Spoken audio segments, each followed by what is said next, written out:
नमस्कार बंधुरा famous balloons किचेने आपनादेर सबाइके स्वागत जानाई। चले एसेछि आमि आबारो आपनादेर जोन्नो एकटा दारुण रेसिपि निये जाते करे बाच्चादेर टिफिनेर जोन्नो तैरि करे दिते पारेन आपनारा। एखाने तैरि करे देखाबो आजके आमि फ्रेंच टोस्ट। आजकेर रेसिपि जोदि आपनादेर भालो लागे ताहले किन्तु लाइक ओ सबस्क्राइब करे नेबेन एबं शेयार करे देबेन आपनादेर आत्मीय ओ बंधु बान्धबदेर काछे। आसुन रेसिपिटा तैरि करि। रेसिपि तैरि करार जोन्नो एखाने निये नियेछि 4टे पाउरुटी। पाउरुटिगुलो नेওয়ার पर एखाने निये नियेछि ডিম আর নিয়েছি রুম টেম্পারেচারে থাকা দুধ, নিয়েছি এখানে সিনামন পাউডার। যদি আপনাদের কাছে এই পাউডার না থাকে তাহলে আপনারা এর বদলে দারচিনি সামান্য বেটে নিতে পারেন। এখন নিয়েছি পরিমাণ মতো নুন, নিয়েছি ম্যাপল সিরাপ। ম্যাপল সিরাপ যদি না থাকে সেক্ষেত্রে আপনারা কিন্তু হানিও বা মধুও ব্যবহার করতে পারেন। আর নিয়েছি এখানে বাটার। এখন প্রথমে আমি এই পাউরুটি যে নিয়েছি পাউরুটির সাইডগুলো কেটে নেব। আপনারা চাইলে নাও করতে পারেন, এইভাবেই তৈরি করতে পারেন ফ্রেঞ্চ টোস্টটা। তবে এইভাবে করে নিলে দেখতে ভালো লাগে এবং খেতেও ভালো লাগে। আর একটা কথা বলে দিই, এই যে সাইডগুলো আমি কেটে নিচ্ছি এটা কিন্তু আমি ফেলে দেব না, এটা কিন্তু আমি রেখে দেব। তার কারণ যখনই যে কোনো চপ তৈরি করতে লাগে তখন কিন্তু এই যে সাইডগুলো দেখছেন রুটির, এই সাইডগুলো একটু খালি করার মধ্যে একটুখানি নেড়ে চেড়ে নেবেন, তাহলে ক্রিস্পি হয়ে যাবে। তারপর মিক্সার গ্রাইন্ডারে একটু ঘুরিয়ে নেবেন, তাহলে ব্রেড ক্রাম্ব হিসেবে কিন্তু ব্যবহার করতে পারবেন, সেজন্যই বললাম। এবারে এগুলো সরিয়ে নিই। এখন আমি প্রথমে একটা ব্যাটার তৈরি করব ডিমের। তার জন্য একটা মিক্সিং জার নিয়েছি। মিক্সিং বোলের মধ্যে নিয়ে নিচ্ছি দুটো ডিম।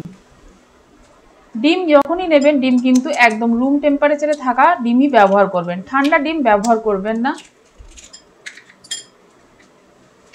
দিলাম এখানে পাউডার সুগার। আপনাদের কাছে যদি এই পাউডার সুগার না থাকে কিছুটা চিনি আপনারা মিক্সার গ্রাইন্ডারে কিন্তু একদম ভালো করে ফাইন পেস্ট করে এর মধ্যে দিয়ে দিতে পারেন। এখন আমি দেখুন সব উপকরণ যেগুলো নিয়েছিলাম সব এক এক করে দিয়ে দিলাম। দেওয়ার পর ভালো করে কিন্তু আমি এই কাঁটা চামচের সাহায্যে এই ডিমের ব্যাটারটা তৈরি করব। আমার চ্যানেলে কিন্তু আরও অনেক রকমের ব্রেকফাস্ট রেসিপি দেওয়া আছে, আপনারা চাইলে কিন্তু দেখে নিতে পারেন। আমি ডেসক্রিপশন বক্সে লিঙ্কগুলো দিয়ে দেবো অথবা আই বাটনেও দেওয়া থাকবে। এখন একটা স্কোয়ার শেপের কন্টেনার নিয়েছি, এর মধ্যে ব্রেড দিয়ে দিলাম আর যে ব্যাটারটা তৈরি করেছি সেই ব্যাটারটাও দিয়ে দিচ্ছি।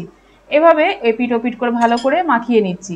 খুব বেশিক্ষণ কিন্তু ডুবিয়ে রাখবেন না এই ব্যাটারের মধ্যে, তাহলে কিন্তু ব্রেডটা একদম নরম হয়ে যাবে, তখন আর তুলতে পারবেন না। তাই সঙ্গে সঙ্গে করেই এগুলো ফ্রাই করে নিতে হবে। তবে একটা কথা বলতে পারি, এই রেসিপিটা করলে বাচ্চারা কিন্তু খুবই ভালো মতো ব্রেকফাস্ট করবে এবং চাইলে আপনারা এটা কিন্তু টিফিনের জন্য বাচ্চাদেরকে দিয়ে দিতে পারেন। এটা কিন্তু হেলদিও আছে। এখন ফ্রাই প্যান বসিয়ে দিয়েছি। ফ্রাই প্যানের মধ্যে সামান্য বাটার দিয়ে দিলাম।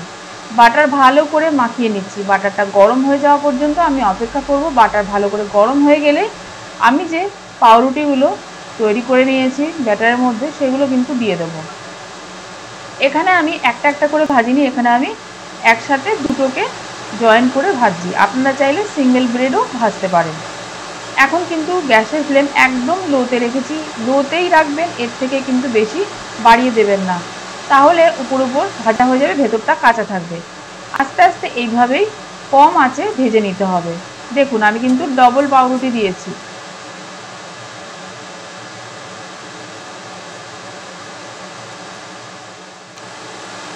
সুন্দর কালার আসা পর্যন্ত কিন্তু ভাজতে হবে।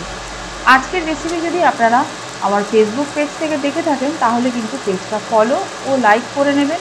আর পেজের লিঙ্ক কিন্তু অলরেডি আমার ডেসক্রিপশনে দেওয়া থাকে আর চ্যানেলেও দেওয়া থাকে, আপনারা যেখান থেকে খুশি কিন্তু দেখে নিতে পারবেন।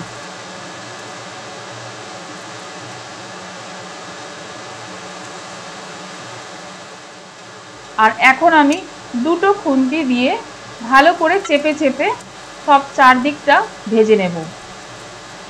এপিট ওপিট কিন্তু খুব সুন্দরভাবে ভাজা হয়ে গেছে। ভাজা হয়ে গেলে দেখবেন একটু ক্রিস্পি ভাব চলে আসবে। এবার আমি কিন্তু ভালো করে এপিট ওপিটগুলো ভেজে নেওয়ার পর নামিয়ে নেব।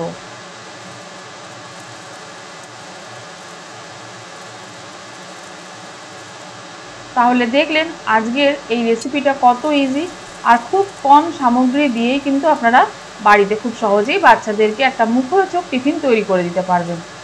আশা করি আজকের রেসিপিটা আপনাদের ভালো লাগলো। আর ভালো লাগলে কিন্তু অবশ্যই একটা ছোট্ট লাইক করে দেবেন। আর আপনি যদি আমার চ্যানেলে নতুন হয়ে থাকেন তাহলে কিন্তু সাবস্ক্রাইব করতে ভুলবেন না। সাবস্ক্রাইব করে নেওয়ার সাথে সাথেই একটা বেল আইকনটা আছে সেই বেল আইকনটা প্রেস করে দেবেন, তাহলে যখনই আমি নতুন কোনো রেসিপি আপলোড করব সবার প্রথম আপনার কাছে নোটিফিকেশান চলে যাবে।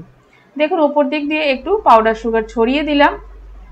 আর আপনাদেরকে আবারও বলছি, যদি আপনাদের কাছে ম্যাপল সিরাপ না থাকে তাহলে কিন্তু আপনারা মধুও ব্যবহার করতে পারেন।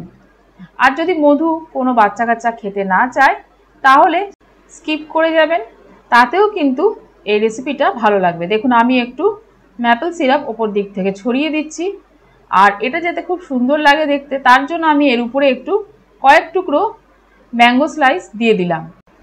আপনারা চাইলে যে কোনো ফলই কিন্তু এর সাথে সার্ভ করতে পারেন। দেখুন রেডি হয়ে গেল আজকে ব্রেকফাস্ট।